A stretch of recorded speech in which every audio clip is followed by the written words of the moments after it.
Ladies and gentlemen, welcome. We butchered the beginning of this episode because your boy, listen, it's been a hell of a year. A hell of a year for everyone. And Darin and I started this golden podcast. He was dropping knowledge on the secrets of life, secrets to the future, all lottery winning tickets. And youth, longevity. Yeah, Darin is 167 years old, and we're never going to get those secrets back again on how to remain. I look like I lived a rough 100 years. Ladies and gentlemen, welcome to the last episode of the year. I'm very happy to introduce today's guest, a longtime family friend, known me since I was just a little wee lad, fellow comedian, Hollywood actor, your single hot aunt's favorite comedian, Darin Maddox. Darin, thank you for being here. Hey, thanks for having me on the show. 7 minutes in Evan. I'm a big fan. I feel like the 7 minutes is giving me way too much credit. That'd be a personal best for me. I'm getting up there in age. When you hit a certain point in your life, you're just like, who am I doing this show for? Okay, we both know what we're here for. And people who, you know what always it irked me is, we can get right into this, is R&B songs that talk about making love all night. Yeah. Why? You don't have a job? Right. All night Don't long. sleep. From sunset to sunrise, we was making love. Yeah. Chafing. It exists. Absolutely. Absolutely. Thank you. And who has that kind of cardio? Like, are you freaking Lance Armstrong? Yeah, I would think only Lance Armstrong has the ability to say that. Like, okay, you know? Yeah, that dude toured de France, so he could probably make love all night long. If I'm making love all night long, that means I'm up making pancakes or something, because I love me some pancakes. Or I'm up making PBJs all night long because I love those. It's the equivalent of when rappers are fronting in their songs about their hood life and everything. Oh, yeah. And they're talking about guns and everything. That's the equivalent of R&B singers talking about making love all night. Because if you're an R&B singer, you probably weren't that much of even an athlete, growing up. You kind of got right into it. You were like in choir. I was in choir. We did no cardio. Yeah. None. Yeah, man. You spent way too much time on stage and not enough on the field, and it doesn't translate. Like, it just doesn't add up. And can I just say, that's an unrealistic standard for men that we need to distance ourselves from. Thank you. Unrealistic standard for men, and I'm tired of the stigma of women wanting me to go all night long, making the love all night long. I'm like, you get all of one episode of Family Guy. That's the best. And hopefully you're paying attention to me and not the episode. Yeah, you can't have Family Guy on. It gets distracting after a while. That's true. It'll take away from your performance. It's like paying attention to a heckler or someone, in the crowd. It's game time. You got to be focused. 20 minutes, focused. That's all you get. If you want me to go longer than an hour, you got to pay me. Absolutely. I need wages. That's a shift, a work shift at that point. Should we unionize? I think so. You know what? I feel like, yes. I feel like with our rights in jeopardy like that, we should absolutely unionize and demand certain standards in the lovemaking industry. There really is no manimus out there. Like, no one really sticks up for men. Yeah, I feel like we're not represented. We're not represented at all. It's terrible, man. I love that we started this podcast out like this. Yeah. On the plight of men. Yeah. Women will totally understand. They'll get that. All your For too long, men have been held in the shadows and held down and shackled by the women. Right. We need our chance to live. Google it, look it up. It's all over. Yeah, it's all over the history books. I remember in high school, I used to love posting stuff about how we needed to end women's suffrage, and suffrage is really it's another word for voting. So many women. I would write this long paragraph and talk about suffrage for women needs to end. It's been going on for too long. And girls would reshare it and comment on it and everything until they finally someone would be like, dude, this is hilarious. They don't know what you're talking about. It was just so funny, man. That's terrible in the best way. I know. So yeah, man, you have been doing comedy for a couple years now. We actually, I was there your first time doing it. I was very happy. Yeah, you got me on board. So thank you. Yeah, you are phenomenal at theater, acting. You're one of the people, man. You're just phenomenal to be around. There, I said it. Thank you.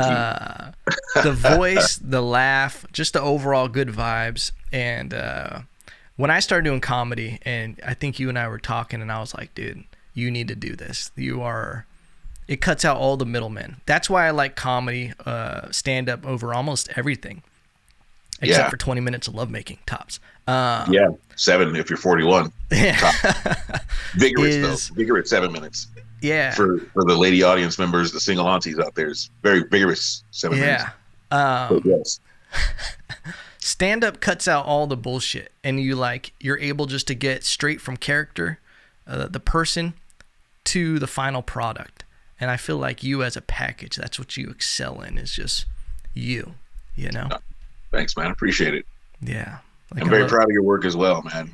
Thanks. I love seeing you out there doing your podcast. I watch everyone I can get my hands on, and just seeing they aren't sold in stores. If you're getting them if you're getting your hands on them, we need to talk about bootleggers. Is there someone that would be an honor, though? That would be great, though. Stop boxing him now. How great would that be? Someone actually bootlegging your podcast, putting them on CDs. I wouldn't even be mad. I imagine it's got to be an honor at some point, but I mean, what's up with that check? Yeah, for real. Them residuals. For real. Playa. Who's even got a CD player for him now? That's a good question. I feel like my car has one. Yeah. Just don't. My car actually has one too.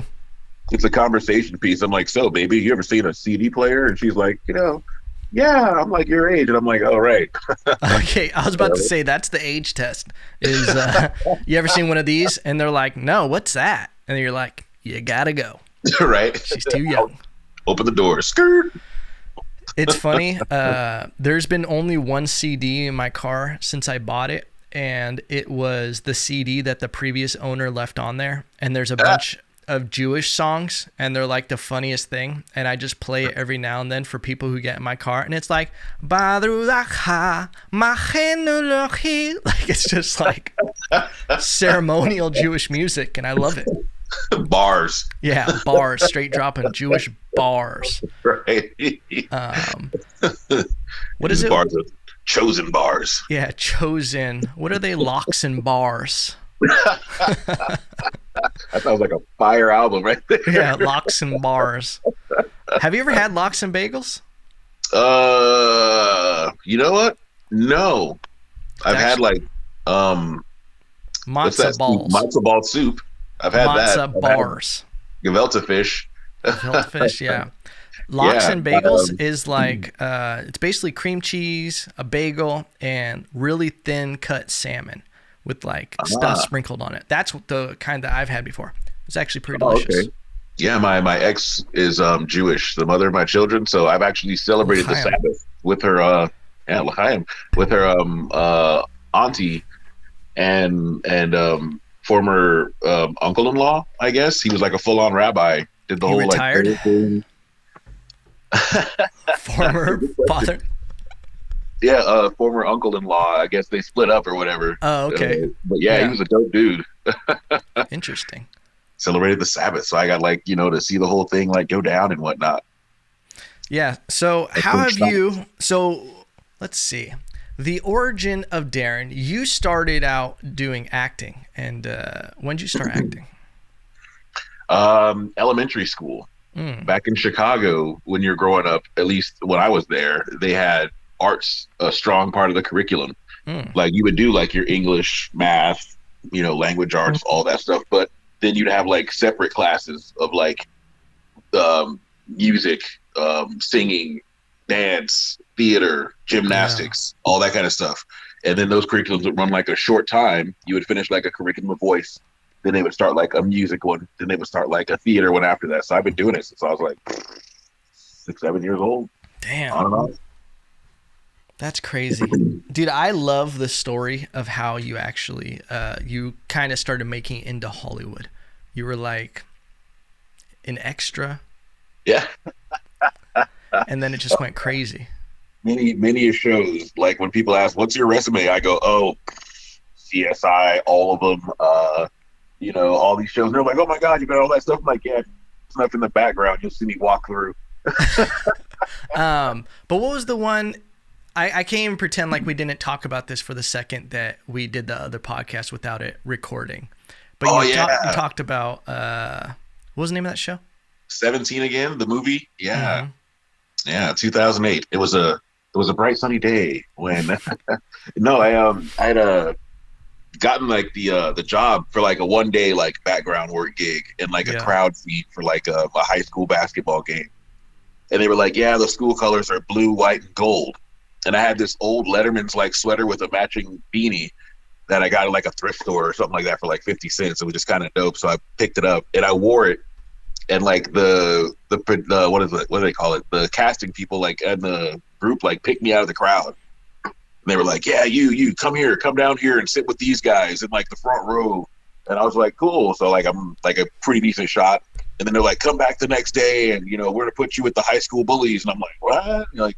So I ended up working like 3 months on that show based off that sweater that I wore for like one scene. That's so dope. And you got like a pay bump and everything for that, yeah? Yeah, the last month I worked on that movie was straight up SAG wages, SAG vouchers, the whole nine. So I went union right after that. That's so phenomenal. Well, yes, but until you got to pay SAG.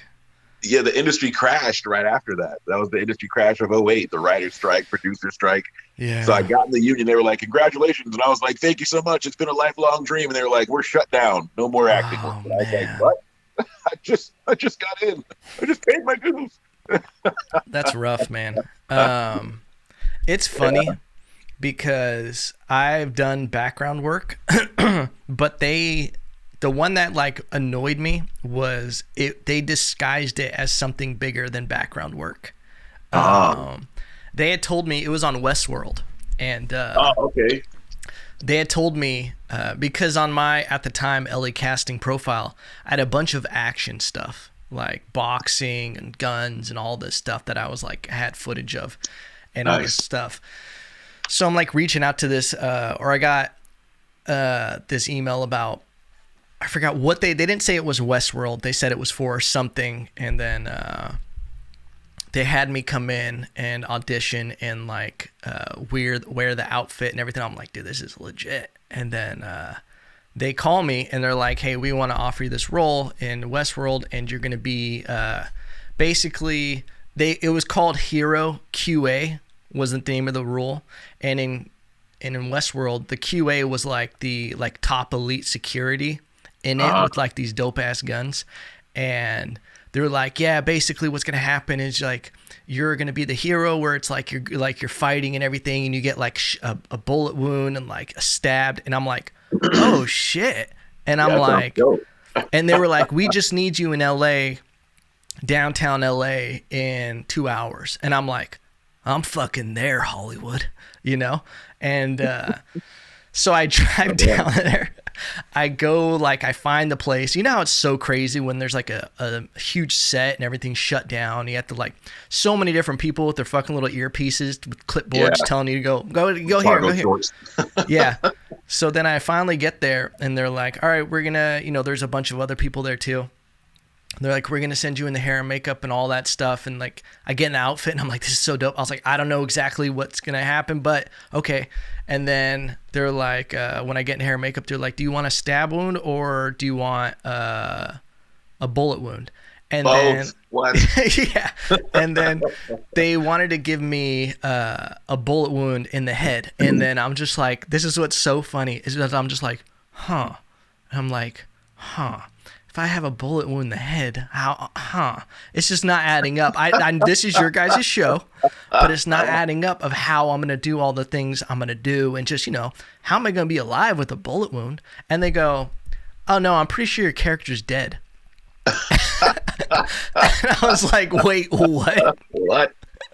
Yeah. And then I'm like, wait, I'm dead? And they were like, yeah. And I'm like, but it said I was like a hero and like all this stuff and I was going to be doing this and fine. They're like, no, that happened off screen. And then I'm like, You have got to be shitting me. The biggest letdown ever. Yeah. So then I'm still a good sport. I'm like, fuck it, I'm here. So you gotta, you know how heart-wrenching it is to pretend to play dead on a really cool set, and that's all you are is background. Literally just background. You're not even background acting. You're just background. The only acting I was doing was holding my breath, you know?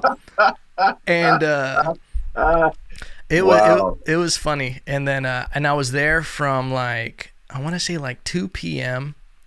till like 5:30 a.m. the next morning. Jesus.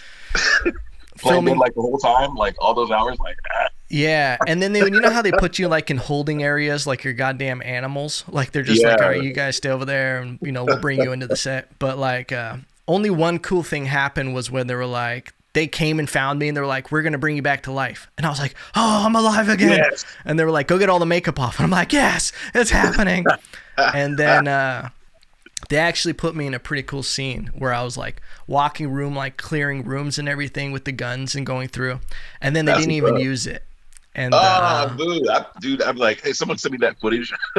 Yeah, I need that for my reel. Yeah, I go to the director. I'm like, hey, can you hold my phone when you're holding the camera? I'm like next to it. And can you say, in a world on his own, Evan Lopez? Right. Kind of talk it up a little bit. Put some music on it. Send that over to me. There it is. Yeah, but yeah, I worked a few days on there, and then like they even switched my roles where I was like doing stuff, but like I was just so bummed out. Yeah, no, I can dig it. I had a similar experience. The first SAG voucher I got was on was it CSI Miami, I want to say, which we shot it in LA, which was ruined the magic right there. But there was a scene where there was an inmate digging like in the chain gang, and his shovel hits like a mine and he explodes and he blows up. And I was like, fuck yeah, it was like a similar type thing. But apparently all they needed me for was like some reshoots of like the arms and like the legs digging. I was like, I want to get blown up. I was like, hell yeah. They were like, no. Actually, we just need your arms and legs like in the digging motion. The actor's on another job and he can't come and reshoot for us. Oh, and I was like, oh. So there's a scene where like you see my arms digging and then you see this whole other guy get like exploded by a landmine. And I was like, boo. That's amazing, dude. But they gave me a SAG voucher, so, you know, I didn't cry till I got to the car. Those aren't bad.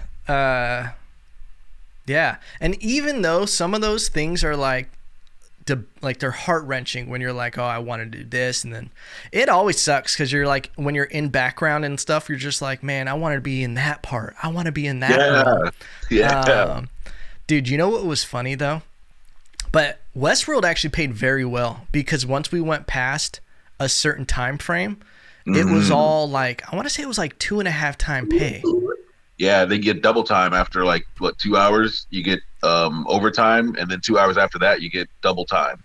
Yeah, like it was a pretty fat check, and I was like, okay, this is kind of worth it, and it was a fun experience, and I ate the shit out of all the food. Dude, crafty on sets, depending on the set, HBO, top tier, top tier. Sometimes it's payment within itself. Like I've done background gigs for like $60, but I ate like $200 worth of fine dining before I left. Dude, I it's funny. I was hanging out with this dude, because I probably did like, I think total like 6 or 7 days, and nice. Spread out over across months. So we were actually filming one day in Santa Clarita when the fire like engulfed the set around it, and so they had to shut down everything for months, because like that original Westworld set is in Santa Clarita. I forgot what the name of the farm is, but it was pretty nuts. But I remember he was like a professional background actor. And there's some people who it's like, that's their job. I just go 5 days a week and I work on different sets. And like, because he was such a professional getting food, he would get his plate, he would eat it, and then he would get his plate to go and put it in his car. And then like, he was just doing it. He had a lawn chair, and I was like, damn, this fool is legit. Like when people bring their own shit. There's one on every set. Yeah, man. They got like their reading materials, you know. It was fascinating in itself. Just that portion of it is just watching everything going on. There was a few scenes in Westworld because I loved the show so much that I was like, I want to at least see the set. That's worth it. Where because I was waiting to go to a different scene, me and the casting agent that had like came back and brought me back to life, we got to stand right next to the director and like hear him like directing the scene and like watching it on his monitor. So like even that that experience for me as like a filmmaker, I was like, this is so fucking dope. Yeah, it's priceless when you really dig into the process, and that's what I loved about it the most. Like a lot of background people would sit in their little pens and chit chat. I would always talk to the wrangler, who's like the person who shoos you all in their like your little area and shuts you up. Yeah. And I would be like, hey man, you mind if I go like look at this? You mind if I go like check this out? I'll be quiet. And he'd be like, yeah, or she'd be like, sure. So you get to watch the process, and that's what really kept me in love with the whole Hollywood industry and the process. Just watching those people make these magical things come to life. Yeah. There's nothing like it. Like I recommend anyone do a background gig at least once or twice in your life. 1, you get paid. 2, you eat like a king. And 3, you get like a taste of the magic. Yeah. It is dope, man. And it like even talking about all this stuff again like makes me like, oh yeah, there was so much fun going on with it. And Yeah. We're moving to Texas pretty soon here, hopefully. I know. But Dallas has a huge acting scene and a big comedy scene, and I'm gonna huge voice acting scene too. Number 1, yeah. Shout out to you for knowing that. Yeah, well, I have a buddy who's a voice actor for Funimation. We did high school theater, college theater together, and now he's Rico Fajardo. Shout out, he's on My Hero Academia, one of the top animes out right now. Wow, doing the voice acting for one of the heroes on the show. So yeah, shit. And he's out of Dallas. I believe so. Yeah. Wow, dude, you have a voice for acting, for voice acting. Thank you. I was another thing I'm thinking about dabbling in. 100%. You've always had that laugh and the God Bear essence that we always. Thank you. I appreciate that. Especially with technology, and that's part of also the reason why I want to move to Texas. Also because it's just centrally located, and also I like that with technology things are becoming decentralized from New York and from LA, that you kind of have more opportunities, even just from your home, Absolutely. Yeah. What do they call it? The video reels are huge right now. Video auditions and all that stuff, huge right now. Yeah. Have you ever seen the show? Shit, it's a superhero show on HBO Max. It's like about rejects. It has Brendan Fraser in it. No, I don't think I've heard of this. HBO Max. If you haven't seen it, you have to. Yeah, my problem is I don't have HBO Max. I have to get like a Roku or something or. Doom Patrol. Ah, okay. I have kind of heard of it. Great, phenomenal show. I recommend DC Comics thing, I think. Yeah, but he was saying even for his role, because he plays like this robot giant dude, and with everything going on, even just he loves this role because he'll do his voice like taping his voice even from his phone and just send it in. And it's like, it's insane how far everything has come to where you can literally be a voice actor with a phone. That's what's up. Yeah, man. Yeah. So have you been getting more into doing stuff online with like Instagram and everything like that? Well, I'm trying to. We kept hearing the pandemic was going to be over. It was going to be over. It was going to be quick. So I didn't dive into online, and I was still focused on live stuff, trying to get like live gigs. But I finally resigned myself like this month, saying, you know what, screw it. I'm just going to go 100% like online content and things of that sort. Start writing my own little skits and working on things like that to shoot and send online. So yeah, that's the new venture. That's the new avenue. And if live stuff comes across my table that is COVID friendly, COVID safe, and apparently before curfew, then I'll absolutely do it. But is there still a curfew? I feel like maybe. I haven't heard anything about it going away. I feel like maybe. That's wild. Hopefully not, because on New Year's I plan on getting a couple of drinks in public after 10 p.m. So Guess we'll see. Is there places actually open, like bars or anything? I have no idea. I'm a hermit. There's 1 to 2 that I know of that are going full on prohibition. All right. Well, don't out them on the podcast. Yeah. Newsom is shout out, watching this right not now. like your name. Yeah. Gavin Newsom, that little rat, just Man. Right. Yeah, man. That's what annoys me about Yeah, I'm everything. gonna go to his vineyard for New Year's and go drink. I'm sure it's open. Yeah.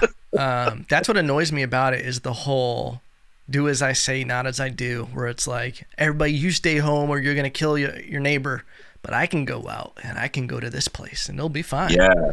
And then the lame ass apology afterwards. Hey, I know I should have led by example. And it's like, well, you didn't. So now we're all wilding out again. Yeah. Thank you for the example of doing it in secret, or trying to anyway. It's crazy. So besides acting in everything, acting, comedy, being your single aunt's favorite comedian, you also do security. I do. Yeah, 15 years. That's crazy, dude. Yeah. What is the craziest thing that's happened while doing security? Or just a crazy thing? Because I always feel like security guards always have the nuttiest stories. Yeah, there's we deal with all the stuff the cops don't have to deal with. So yeah, it's a lot of craziness. Man, there's so many craziest. One of my favorite stories has to be this and I say this with like total compassion for people who are like on drugs, but this lady was totally total drug addict, total tweaker chick. Doing like some weird exercises in our shopping center, and me and my partner noticed her from probably like 1,000 yards out. We noticed her, and she had her back turned to us. And he was like, "Should we go over there?" And I was like, "Well, she's on the sidewalk, so it's fine. Maybe she'll leave." And he was like, "Well, what if she goes in somewhere?" I'm like, "Well, then yeah, we'll have to go like escort her off property." I was like, "Dude, she looks like she's on drugs or something." And as soon as I said drugs or something, she turned around and like pointed at me from like 1,000 yards away. And I was like, oh shit, you heard that? But literally we chased this woman all throughout the Salvation Army store. She changed clothes on us. We lost her. Whoa. We couldn't figure out where she was. Was this Jason Bourne's mother? I guess so. She led us on a chase all throughout the store. She freaking sacked my partner. She knocked over clothing racks, all kinds of stuff. This sounds like a Scooby-Doo episode. Pretty much. It was live action Scooby-Doo. That's crazy. Dude, and you worked in nightclubs also, right? Security? Yeah. Dude, I can only imagine. Nightclubs in general are a weird environment of like some pre-culture society, like almost like caveman status of the hierarchy. And it gets real primal in there is what I'm trying to say. You hit the nail on the head. That's really all it is like 100,000 guys in there with that same mentality, just mostly dick measuring and shit. Sometimes you run into a great group of guys who just want to have a good time. That's awesome. But most of it's all about posturing. That was us. Females. When we would go to the club. We were those guys just having fun. Yeah. Yeah, I have photos of us sloshed all over for my birthday. Yeah, that was great. But yeah, some guys go in there with the mentality of like, if I'm not taking a girl home, I'm beating some guy up, and that's like their mentality. They'll pay $20, $30 to get in. I'll buy a $1,000 bottle of Smirnoff with that goal in mind. Like, I'm taking a girl home or beating somebody up. Dude, I remember being in a club, and I want to say it was on one of my birthdays in Puerto Rico, and there was this really fancy club. We would always go there, and it was like, oh, it's your birthday. We should get this little like area. And then even just looking at the prices for the night, it was like $400 just to have this little table next to the dance floor. Oh, $300 if you want them to bring Grey Goose with a sparkler on it. And I'm like, I could just go to the store and get the bottle for $50 and drink it in the parking lot like the hood rat I am. You which is know? what most people did, and it was Yeah, hard to man. shame them for it. I'm like, you can't drink in the parking lot. They're like, I ain't buying $1,000 bottle. And I was like, you're right. Let me hit Yeah, that. you're like, good point. Let me have a sip of that. Let me have a sip of your Gatorade. Right. You finish it up real quick and come inside. Dude, that was always Hard to so get much wild. fun. Putting alcohol in different bottles to disguise it. You were just like, yeah, Right. I'm doing it. Haha, look at me. Like, what are you talking about? This is a Niagara water. I remember Vodka at all. my cousin and I one time in Disneyland, we brought bottles of vodka or bottles of water filled with vodka into Disneyland. And it was Nice. fun for like the first 2 hours. But then what happens is, you get there at like 8 when it opens. You're drinking from 8 to 10 a.m. And then from 10 a.m. to like 6 p.m., you're just like hungover, dehydrated. And you're just like, why did I do that? And walking like 10 miles around the freaking. It's an athletic event. Tell me hit the teacups and you totally spray painted that place in your photo. I must know. Yeah. I have to have this information. Yeah. No, I just remember being like at like 11 a.m. being like, that was such a stupid idea. Yeah. No, I love doing that in movie theaters. Back when we would sneak in, me and my buddy Greg, shout out. We'd sneak flasks because we're classy. Yeah. Flasks in our Not Cokes. bottles of water. Yeah. We get 2 large rum and Cokes. We drink them like partial the way down, and we fill them up with like, we get Coke, and then we fill it up with rum, and then we watch like some crazy movie or whatever. Dude, that was always a great we time. were like buzzed and laughing at everything. You used to go to the movies, and then after your movie was over, sneak into another movie and watch like half of that one. People Or if start you're lucky, catching there's on. one starting up right afterwards. Yeah, There was a time. Still in previews. Yeah, there was times when you would do that, when you would look at the start times and be like, dude, I think this movie's gonna start when this one ends. Let's get this movie. We invest in it for the second movie. Dude, we would full on call. Really? How do these movies line up? Oh, well, this one will be out about 5 minutes, and this one will start probably 10 minutes after. Perfect. Thank you. They would actually tell you? I'd be like, nah, man. Don't do us like that. Absolutely. I was an outlaw. Yeah, that's funny. Yeah, I had it one time where I tried going for the trifecta, where you go for that third movie, but they had caught on to us. They were like, the one person that's working the whole shift, they're like, I've seen that person here all day, and I know they don't have 3 tickets. Those are some dirty-ass shoes. He does not have 3-ticket money right now.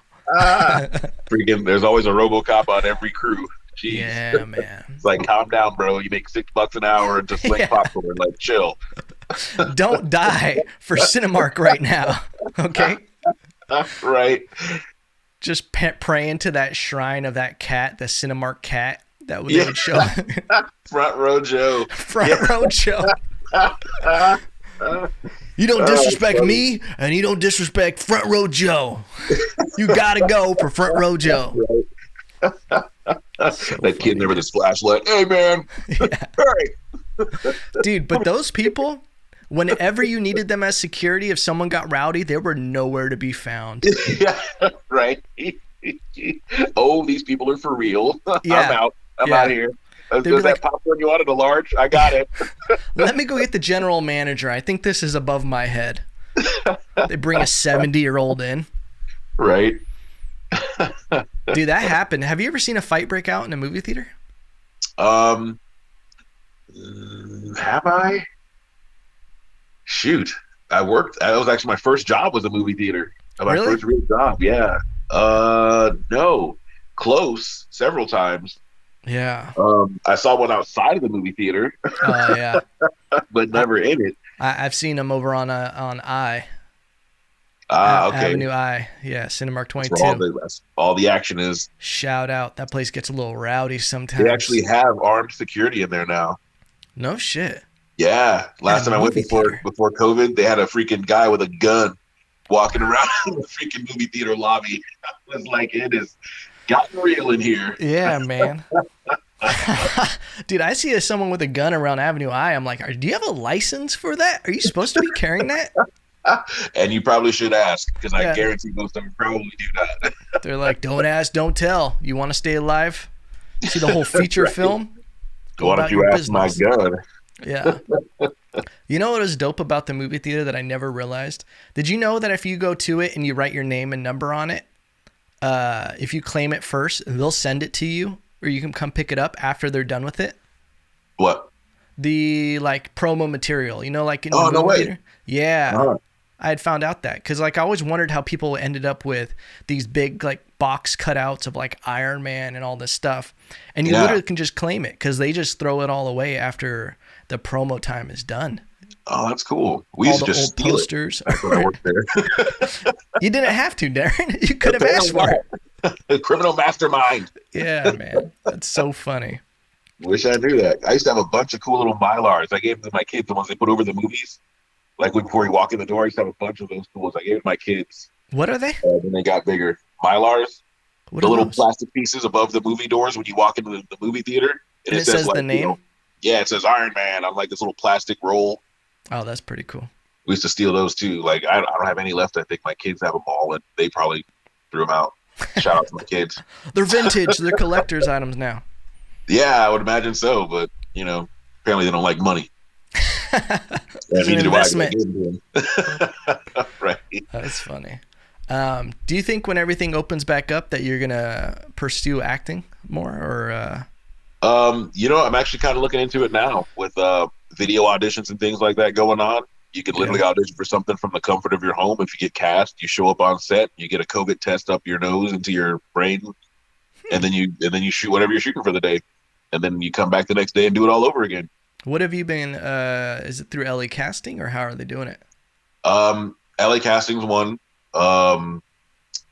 Central Casting is Okay, going yeah. more online now than ever. They actually sent me an email the other day saying, "Hey, make your online profile." And I was like, "What?" I have to do that still. There's another one too. I'm linked up with a bunch of casting groups through Instagram. Oh, okay. Betty May Casting and a couple other casting groups. Betty So I've been May. talking to them, and they send out like little things on how to do like your online auditions and a bunch of other tips. Yeah. I just haven't pursued it yet. I read up all their stuff, but I just haven't pursued it yet. So that's next. As soon as I get abs, I'm going back. Oh yeah, I saw a thing that you're starting to work out again. Yeah, today is day 3. That's Day awesome, 3 brother. of the mission to abs. Yeah. What have you been doing? Have you just been doing your own thing, or are you following a plan? I'm kind of just winging it at the moment. I do a lot of calisthenics, push-ups, crunches, What are you, a burpees. 60-year-old man? I do calisthenics, Yeah. a lot of push-ups, Yeah. eating raw eggs. Yo, every old man says that. Calisthenics, a lot of body weight push-ups. Well, you know? it sounds sexy when you say it to like people who Calisthenics. don't know what calisthenics are. Yeah. I forget you're like a fitness aficionado too. You're like, what? Jane Fonda over here with the calisthenics. You That's have a awesome. VHS tape you're working off of? Yeah. Put your little headband on. Right, your leg with your leg warmers. But, yeah, I gotta start slow. I've had a few injuries just over the years doing security work, bouncing, stuff like that, being an idiot, being drunk. So I'm slowly starting my way back in. I still jump rope though. Oh, that's awesome. Yeah, and I do shadow boxing too. Thank you. Shout out to Evan Lopez, Hell yeah, man. wherever he may be in the world. Yeah. He's gone. Haven't heard that name in a while. He's everywhere. He's in the ether. He's all around us. That's awesome, man. Yeah, just keeping it light, just to get my comeback. Because typically I'll be like, I'll go and I'll push hard. I'm like, let me get some weights. Let me jump back in the gym, and like a week later, I'm out. I'm done. Burnt Man. out. It's just that small increments, consistent small increments. Yeah, so that's where I'm at now.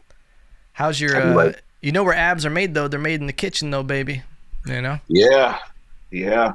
And my kitchen has no food in it, so I should have abs soon, or ribs, Perfect. whichever. Perfect. Whichever comes first, abs and ribs. I'll have both soon.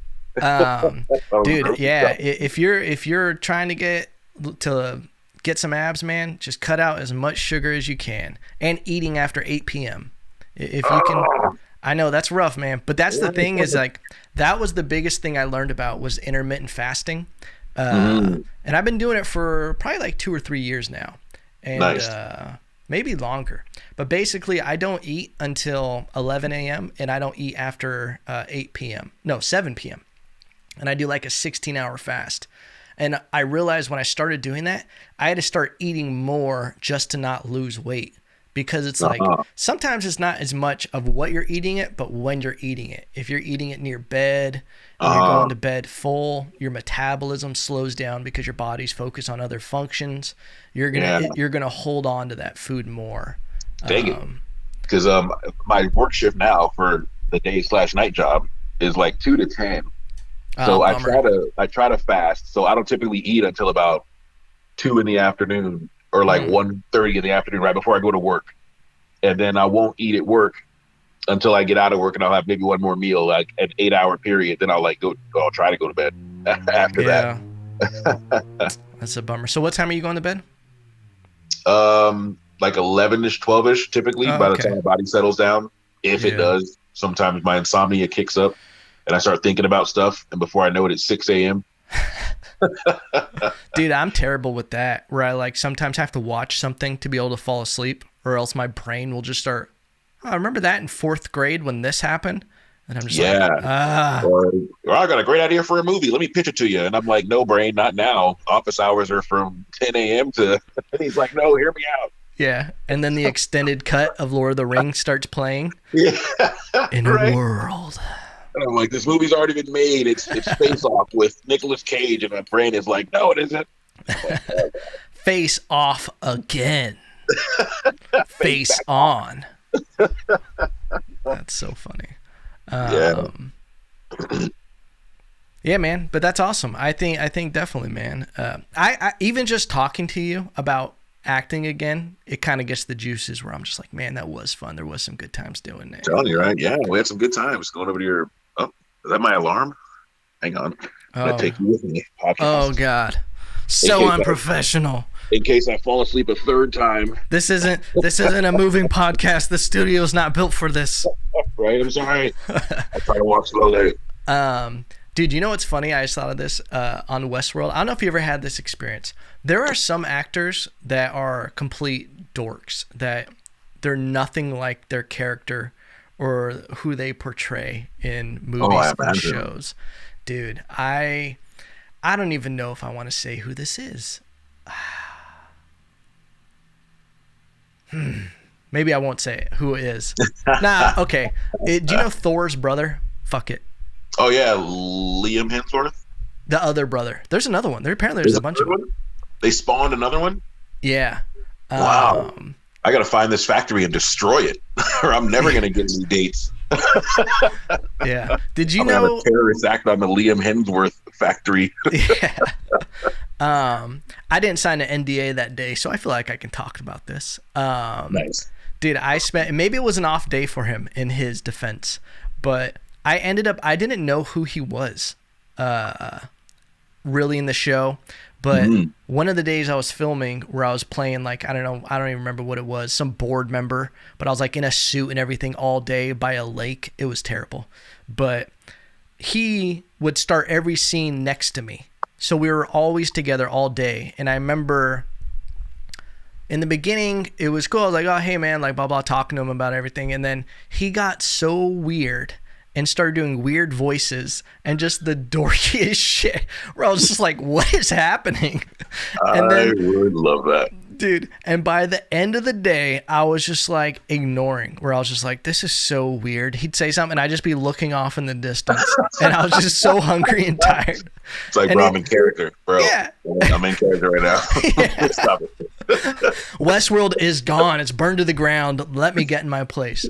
But he was doing like, nah, little voice, like, nah, nah, nah, nah, nah. And I was just like looking away. And I was just like this. And then I told my buddy about it after. And he was like, wait, who was it? And I sent him who it was. And he's like, dude, that's Thor's brother. Like, I was like, dude, I just fucked up. I could have been a Marvel. I should have been like, yeah, you're great at voices. Let's be friends. Right. Oh, man. Apparently they made too many Hemsworth. They didn't have enough of the genes left for like 3rd one, I guess. Yeah, man. So funny. But he's a great actor. He's a great actor. Oh, absolutely. Have you seen Really Westworld? talented family. Actually, no. I've been told to get into it, but I don't have the HBO. Bro, I have so much catching up to do. we gotta get you set up with some HBO. All of Yeah, my I'm buying people a reach out Roku to your right after the people. new year. Yeah. Shout out to Roku. Sponsor me. Yeah, shout out to Roku. Get him now. Get him what now? He's while he's still available before Right Fire before TV before it picks him costs. up. Yeah, before it costs more than good food to get me. Yeah. Yeah. Soon I'll be driving monies. So you've been going on auditions and everything, digital ones? No, I just been looking into it, doing the research. Okay. But that's my next phase outside of the writing and stuff I've been doing now. Trying to get better at writing. Oh yeah. Instead of like trying to beg Hollywood for gigs, I'm like, well, if I just write some of my own stuff and put it out there, dude, that's the best thing you can maybe do. they'll ask me. They're like, hey, we saw your cool little thingy and we want you to do a background job in this movie. Hey, you're a phenomenal writer, but we need you to stand over here. Okay. But we got carne asada today. Okay. Right? I'm like, Phenomenal. well, I'm in. You had me at carne asada. Yeah. Dude, that's the way to do it is that's why I love having a podcast and doing stuff all on my own is because you have complete ownership and direction of it. But you can be open to collaborations. And it's like if you write it and it's solid, then you get to do so much more than just hoping someone picks you for it. Yeah. And especially with I think the state of Hollywood, that's the direction they're going to go is more independent stuff because they don't really, with how much the industry has been suffering, they don't have these huge budgets to just, here, we're going to do this, and we're going to do this. Oh, we can afford this person. But it's like, if they can find better stories with more individuals, I think it's a good route to go. Yeah. Netflix, Hulu, Amazon, they're all doing cool stuff like that. Mm-hmm. I've seen some movies on Amazon that look like they were shot in my apartment. Yeah. But they're like, hey, you know what? Give it here. We'll put it out. Sure. Yeah. If it's a solid story. I always say that story is king over everything. And I think every terrible Transformers movie with the most insane high budget has shown that if you don't have a good story, no one gives a shit about all your explosions, Well, yeah.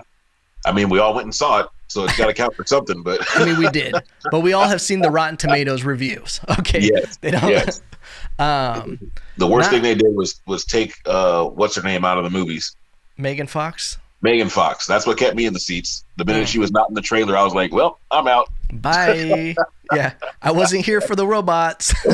Right. Optimus Prime's voice is cool, but not enough. But Megan Fox's butt is way cooler. Just going to throw that out there in the ether. I didn't like also that they got rid of Shia LaBeouf. No. Yeah. He's a great actor. Yeah, that guy's phenomenal. Yeah. Phenomenal actor, yeah. He's in that category with like Tom Hardy. Who's that other guy? Have you seen The Punisher? Yes. Dude, he's John Bernthal. John Barenthal? Yeah, man. John Barenthal that's my dude right there. Like that dude fucking, excuse my language. Can I cuss on the podcast? Fuck yeah, dog. Oh shit, okay. Well, yeah, that's my motherfucking dude right there. Yeah. And I recommend the Punisher Netflix series to anybody who likes action, drama, whatever. He took the character to a whole nother level. Yeah. The Punisher character is like 60, 70 plus years old, and he revived it for me. Yeah. He brought a whole new light to it. Yeah, and I feel like they did an injustice with the movie of the Punisher years ago. Which one? The one with the blonde dude. Thomas Jane. Yeah. It wasn't that they did an injustice. I feel like any kind of comic book hero they weren't doing it right. They just hadn't clicked on the vibe of it yet. Yeah, I don't think the writing was where it needed to be for that movie. And then I don't think the industry at the time was that open to a gory, violent, brutal movie. Yeah. The one that came years after was perfect, in my opinion. Which one? With Ray Winstone, the Punisher movie after that one. What's it called? I believe it was just called The Punisher. But starring Ray Stevenson. Yeah, Ray Stevenson. I'm sorry, not Ray Okay. Winstone. I'll have to check But that yeah, out. totally brutal, totally badass. Like he just murders mofo's for like 90 minutes. It was awesome, in I'll my have to check opinion. that out. Yeah, yeah, Um, it's dope. those three actors, John Bernthal, Tom Hardy, and Shia LaBeouf, I believe they're all three method actors. I would believe so. I feel like yes. Yeah. Barenthal, I'm not sure if he's a method actor. I think Uh, he said, at least but, for Punisher, he took on that idea because he talked about how he wouldn't be around his family and everything to allow him to get into the character because the character was so distraught and, such a feral creature that yeah, but he said he John went to. Barenthal has a history. That dude's gangster. Oh, yeah. I've heard him on podcasts. He's a cool dude. Yeah, dude was gangster back in the day, so he just drew from his past. I feel like of just being like a angry, drinking, roughneck type guy. On Yeah. top of the methodology of the performance of being away from his family and whatnot, but that surprised me. I was like, holy crap! Like, and he's a badass. Yeah, he was like a legit competitive boxer and everything. Yeah, like I want to be friends with him. Yeah. Did you see him in The Walking Dead when he was Shane? Yes, yeah. I actually sat down with a friend of mine. Shout out my buddy Greg. We were in Shout out to Greg. Buffalo Wild Wings one day, and we always do this game where we try to cast Marvel movies because we're both comic book nerds, and we both landed on John Barenthal for the Punisher when we heard they were making the Punisher series. And I was like, dude, have you seen The Walking Dead? He was like, yeah. He was like, Shane. I was like, John Barenthal. I was like, I would love to see John Barenthal as the Punisher. And let me just tell you, when God looked down on me, he was like, your wish is granted. Wow. And he made John Barenthal the Punisher for me. That's insane that you actually called that. Yeah. Didn't give me the lottery winnings, but he gave me John Barenthal as the Punisher, so I'll take it. Yeah. Just as good. He's all, here's not the $2,000 stimulus. Here's the $600 stimulus. You get John Bernthal. Right. But I rewatched the Punisher series like 8 times. I love it that much. It's that good. He was great even as I guess he did a character arc in Daredevil, which is kind of how he was first introduced. Yeah. Phenomenal. He kind of took it over. And I actually The Walking Dead, he was one of the shortest timelines in that show. Mm-hmm. But he was like a fucking firecracker in that show, where it was just like his character burned so hot where it just like you can't forget him. And you actually, like, when you go back and look at different timelines of who was in the show, how many seasons, you just feel like he was in it for so much longer. Like he was just such a bigger impact. And it was like a season and a half or something like that. Yeah. And his character arc was just so amazing. Mm-hmm. Just the way he portrayed it. Well, no spoilers, but if you haven't seen The Walking Dead, at least watch the first season and a half to see John Barenthal do his thing. Yeah. the guy's gold. He's freaking gold. He just, the way he rubs his head, and he's just like, yeah. A man rubbed his head. All right, now we're going to take these walkers. He's just so intense. He nailed that. And I always liked because he committed. I always love when you see that when an actor is supposed to be worn out and fucking tired and you could tell they're stressed. Mm-hmm. He looked like the dude who knew he was shooting the next day and made sure he stayed up the entire night, worn out, fucking tired, didn't eat, just to portray that on the screen. And I was like, he went for it. Like, that's what makes it believable, It helps for sure. Yeah, man. So since you're into Marvel and everything, what is your favorite Marvel movie? Well, a lot of people think I'm biased, but Black Panther was my favorite. Oh, dude. But I don't count Infinity War and Endgame. I was just about to say that. I don't count those two. Those two are an entire world of their own. Mm-hmm. Like, above, it's not fair. Beyond. Like, yeah, full casts, like everyone's partying it up, having a good time, making that movie. Like, I don't count those two. Those two are just a league of their own. Yeah, they're amazing.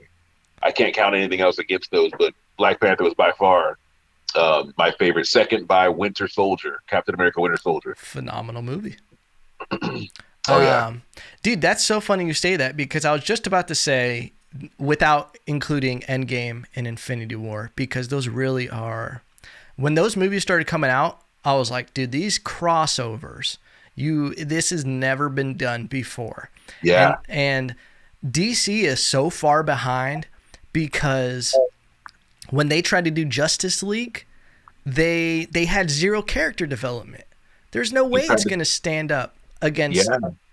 You know, I even said that when Justice League came out, they should have done like 15-minute movies on YouTube of each one of the characters at least. Yeah. DC shirked the model. Marvel laid down the groundwork, and I was like, DC, if they're smart, they'll just copy it, and we'll love them for it. We'll talk shit, but we'll love them for it. And they were like, no, we're going to do it the other way. We're going to put the big movie out, and then we'll introduce you to the characters. And I was like, that makes no sense. Yeah, man. It's insane. The timeline from Iron Man to Endgame is just like, you guys did all these different characters. It's almost like the way Game of Thrones laid out all these different stories over seasons and seasons. And I mean, Game of Thrones dropped the fucking ball so hard in the end. Oh my God. But there was a reason why. They dropped the ball. They ran it into their own goal or some shit. Yeah, they spiked that shit to Middle Earth. But I got to agree with you that Black Panther is probably the best movie.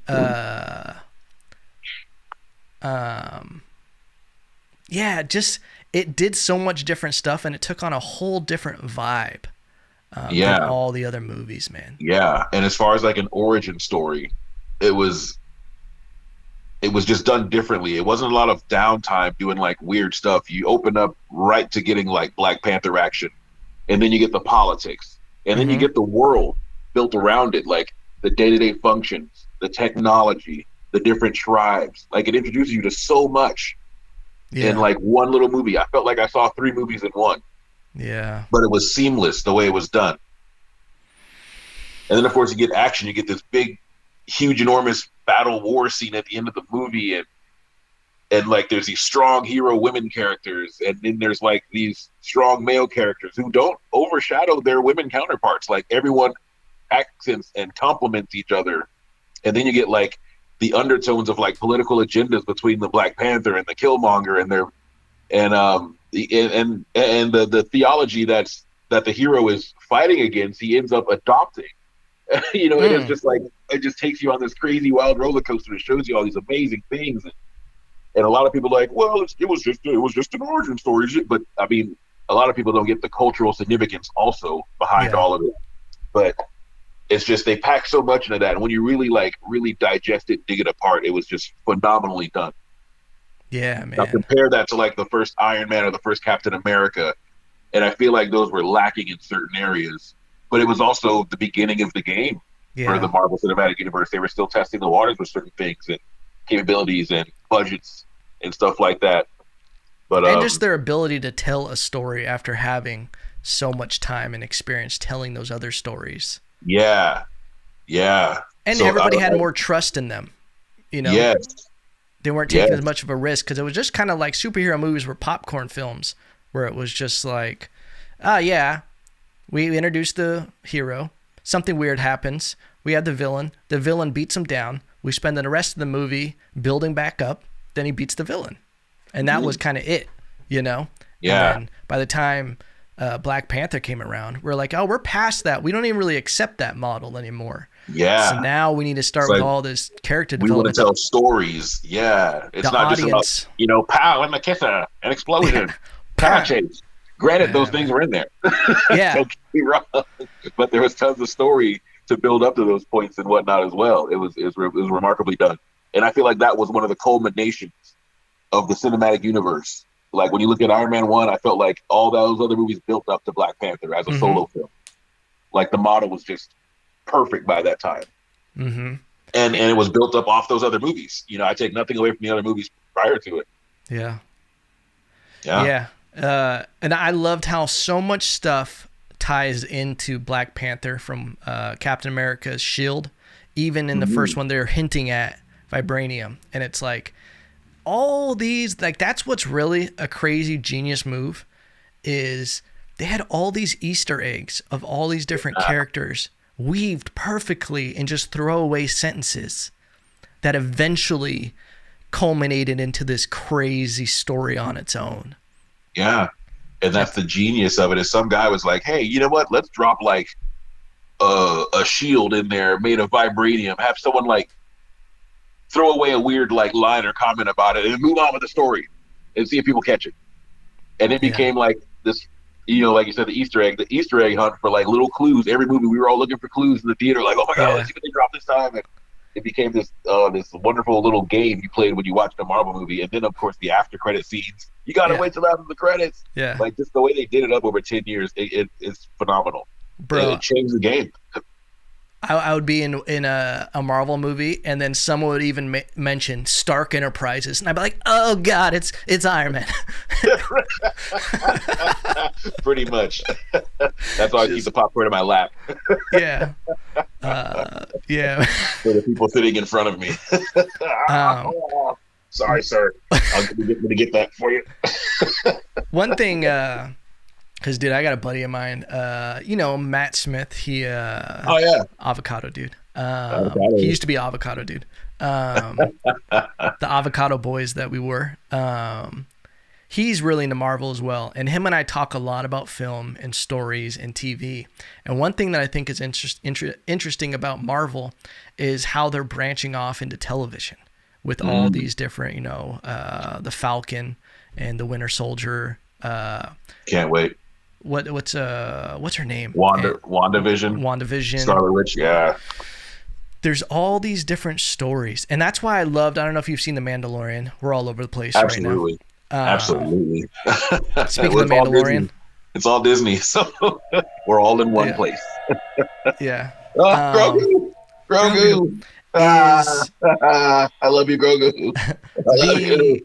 The ability to tell a story more thoroughly in a television show is better than I think what you can do in movies, because you don't necessarily need what Marvel did. It's literally the Marvel blueprint just condensed into one character in a shorter format. It's like a 7-hour movie basically. Yeah, absolutely. And that's the thing is movies have a time crunch. Mm-hmm. They've got to be within a certain amount of time, so you lose a lot with films. Whereas a TV show, with the blessings of the viewers, can run on forever, and you can take your time and flesh the stories out. The genius of Marvel is they did it with movies. All those movies were one episode. Yeah, man. In the largest story in the cinematic universe. I literally had no investment in The Mandalorian other than I was like, oh, that's Boba Fett's outfit, and then by the time that show ended, the season, it was like, holy shit, I'm hooked into this completely. Did you watch the finale? Oh, yeah. There's a spoiler alert coming, ladies and gentlemen, in the next 5 seconds. 5, 4, 3, 2, 1. If you haven't finished The Mandalorian, fast forward about a minute. When they reveal Luke Skywalker in that is such a crazy thing. Like, Dave Filoni, I talked about this on a couple episodes ago, about how Dave Filoni, like, they took a super fan and just made sure that all of the show fit into the Star Wars canon. Like, I think that's where they butchered it, is where they just started having all these Star Wars films that none of them, like, aligned with each other. Yeah. And they had to go back and, like, stay true to the films and to the actual story. And we're able to do that with a show. Like, I think that shows are so much. I think they're beating movies right now. I would definitely see is how most movies are coming out on these at-home platforms, like by the dozens. It's hard to even keep up with what's out. Yeah. Since you can't go to a theater anymore, where you're limited to a certain range of what you can watch. Yeah. But as far as The Mandalorian, it returned to form. It started a fresh story. And it's taking us on this journey with this one guy, whereas the movies have all been trying to either rehash the stories of someone we already knew or continue the stories a different direction of someone we knew. And the Star Wars fans are brutal. Like, you have to be on your crap with Star Wars fans. And that's what happened to the last 3 movies, I feel like. I feel like everyone was mad at The Force Awakens because it was too much like A New Hope. Mm-hmm. So they just firebombed, Lucasfilm and Disney about, it's just a knockoff of A New Hope. And it's kind of the same title in a different way. Like, it was almost like that was the beat. Was, but it was also starting an origin story. So yes, it was very similar. So they took the second movie. Crap, what is the second movie called? The Last Jedi. The Last Or something Jedi. like that. Yeah. Was that the second one? Yeah. So they went completely opposite. They were like, okay, we're going to give you something 100% original because you guys got mad. And then they got mad because the story was 100% original and didn't stay true enough to the canon or where they thought the canon was going. And to the credit of the fans, a lot of questions didn't get answered that we had questions to. So then the last one, Rise of Skywalker? Yeah. Once again, they were like, okay, we're going to get back to form. We're going to try and get back to canon, ring the story in. Still didn't answer any of our questions. Totally went off the rails and kind of just lost their way, trying to both tell a story and appease fans. So I almost feel bad for them in a certain respect because they tried to put out really great movies. They had really great casts, really great actors in all these films, and everything just kind of went haywire. And then a lot of people, of course, trounced that movie as well. But I enjoyed them for what they were worth. I would have loved certain questions answered, and I would have loved to see certain other cast members get their characters developed. But here we are. I agree. I think it also has to do with just how much they switch directors every movie. And, well, they were supposed to use Rian Johnson for at least 3, and I think what's his name was supposed to start it off. Goodness, what's his name? From Bad Robot. Love this dude. Can't remember his name right now. Yeah, I don't remember right now. Either way, he was supposed to start it off. Rian Johnson was supposed to do at least 3 of them, but then they took Rian Johnson out after like the one movie he did in the middle, and I think they put the other guy back on for the last one or something. Yeah, and he tried to tie in. It's like finishing a story that someone else started. You're like, well, how do I tie this in from the first one? Yeah, it's like the telephone game. He tried. You something, and then you try to pass the message on, and yeah. It's totally good by the time it comes out. No, I think it's great. And I think a good way to wrap this up is you and I actually have done a skit together, one that you wrote. Yeah. We kind of like developed it on set, and we came up with that, like some of those lines and things, like right there. So like if we worked on something, you did a lot of improv for that shoot. It was funny. You know what? I'm gonna go ahead and stuff it on the end of this podcast. That skit, just so people can hear it and see it. Absolutely. And I'm actually going to repost that too. I was saving it for Throwback Thursday, but you guys get it on a way back Wednesday. Oh shit, dog. Bust it out. That was fun. And then you had another series that you were writing with me to be in it. What was the name of it? Oh, El Mojado. El Mojado. The short wearing cop. Yeah, the sexy detective. Yeah, we gotta work on something, man. Fights crime with his machismo. Yeah, I'm ready. And his mustache. Fighting for men's rights all over. For being told that we're supposed to make love all night long. It's just not practical. Yeah, it's what do you call it? Double standard? The phrase. Yeah, no, I had the phrase earlier. There's a phrase like unattainable. What is it? Unattainable standard or something. I had it earlier. Crap, I forgot it. Unattainable expectations. There you go. Yes, unattainable expectations. You heard it here first, ladies. You get 7 minutes. Yeah, 7 minutes. That's what the 7 minutes represents. You get 7 minutes with Evan. Me, you get about 3 minutes 59 seconds probably. Top. Vigorous. Yeah, man. I appreciate you coming on the podcast. Thank you for doing this. Thank you for the opportunity. Thank you. Ladies and gentlemen, where can people find you on social media? You can find me on Facebook, Jokes on D. My fan page needs some loving, so give it up. You can find me on Instagram at Jokes on D, TikTok at Jokes on D, and I'm also putting up some things on YouTube now. I think it's just Darin Maddox on YouTube. I have to figure out a way to change that to at Jokes on D as well. Yeah. Well, Darin, thank you for being on for the last episode of 2020. Thank you. Wish you much success in 2021. Hopefully the aliens land and they clear all this up, And, hopefully not with laser cannons. Yeah, that's, you just wonder which ones are showing up, It could be good or it could be extremely bad. Yeah. The way 2020 is going, I feel like I need a laser-proof vest. Yeah. Hopefully the aliens don't land and they're like, oh, we're going to make love all night long. And you're just like, shit. I'm on, damn it. Our only Yeah. weakness. Yeah. All right, brother. Thank you so much for being here. Yeah, thank you, man. Appreciate you. Much success and love. Love you guys.